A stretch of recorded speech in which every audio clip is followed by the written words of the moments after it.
কন্যা যদি হয়, মেয়ে যদি হয় কারোর, শুধুমাত্র মেয়ে হওয়ার কারণে আল্লাহ রাব্বুল আলামিন ওই ব্যক্তির জন্য সুসংবাদ রেখেছেন। নবী করিম সাল্লাল্লাহু আলাইহি ওয়াসাল্লাম বলেছেন, কারোর যদি 2টা কন্যা সন্তান হয়, 3টা কন্যা সন্তান হয়, এই সন্তানকে সে সঠিকভাবে লালন পালন করে, পড়াশোনা করায় ভালো যোগ্য পাত্রস্থ করে দেয়, তাহলে নবী সাল্লাল্লাহু আলাইহি ওয়াসাল্লাম ওই ব্যক্তির, ওই মা বাপের জান্নাতের দায়িত্ব নিয়েছেন। অথচ 1 ডজন ছেলেও যদি হয়, হাফ ডজন ছেলেও যদি হয়, তাদের জন্য এরকম কোনো কথা বলা হয়নি। অতএব ছেলে সন্তান হলে খুশি হবেন, মেয়ে সন্তান হলে মুখ কালো করবেন, এটা জাহেলি যুগের মানুষদের বদখাসলত, আইয়ামে জাহেলিয়াতের কাফেরদের বদভ্যাস ছিল এটা।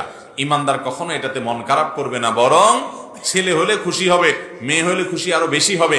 কারণ মেয়ে হলে নবী সাল্লাল্লাহু আলাইহি ওয়াসাল্লামের ওয়াদা আছে, পুরস্কার আছে। শুধু তাই নয়, ইমাম মালিক রহমাতুল্লাহ আলাইহি বলেছেন, আল আম্বিয়া ও আবুল বানাত, নবীরা বেশিরভাগ মেয়েদের বাপ। বেশিরভাগ নবীরা কাদের বাপ ছিলেন? মেয়েদের বাপ ছিলেন।